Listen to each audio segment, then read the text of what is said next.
afternoon. We are here today in special session because the Parson administration took a case all the way to the Missouri Supreme Court and won. Yet somehow the governor is unhappy with the outcome.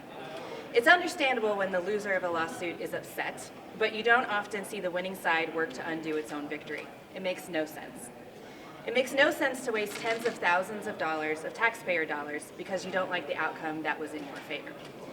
It makes no sense to prioritize tax breaks for a few over the lives of Missourians who die nearly every day due to gun violence.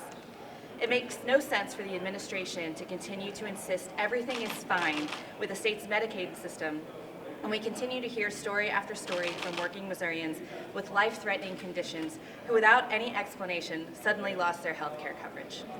There were several important issues that the legislature could have taken up in special session that could have made a positive impact on all Missourians. This was not one of them. The special session can only be seen as a colossal failure by Governor Parson to show leadership when it truly matters. With that, we're happy to take any questions. Leader Quaid, in the end, there were a number of Democrats that did vote for the bill. I asked the Speaker this, I'll ask you, did that surprise you? Because I don't have the number, but quite a few of them did vote for it. It did not surprise me. All week, and frankly, since the governor has called the special session, our issue has not been with the specific bill itself. It's been the fact that we're spending tens of thousands of dollars on an issue that is not an emergency, and we have true emergencies that we should be talking about. My follow-up is Deb Lavender tried to override the veto on the health care bill, the Basie bill.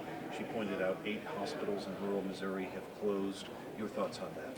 Yeah, I think that Representative Lavender made a great point in that, again, this is something that we should be talking about. We have Missourians all over the state, not just rural Missouri, urban Missouri, who are losing access to health care, and that is a true emergency, not taxpayers.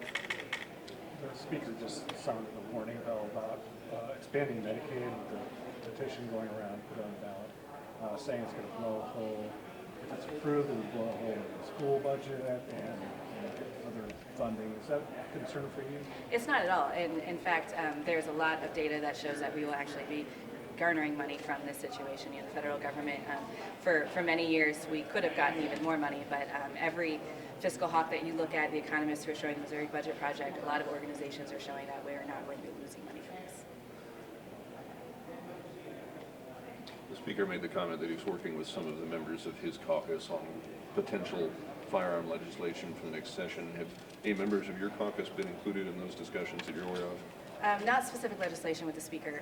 I know members of our caucus have had conversations with the governor's office and his staff.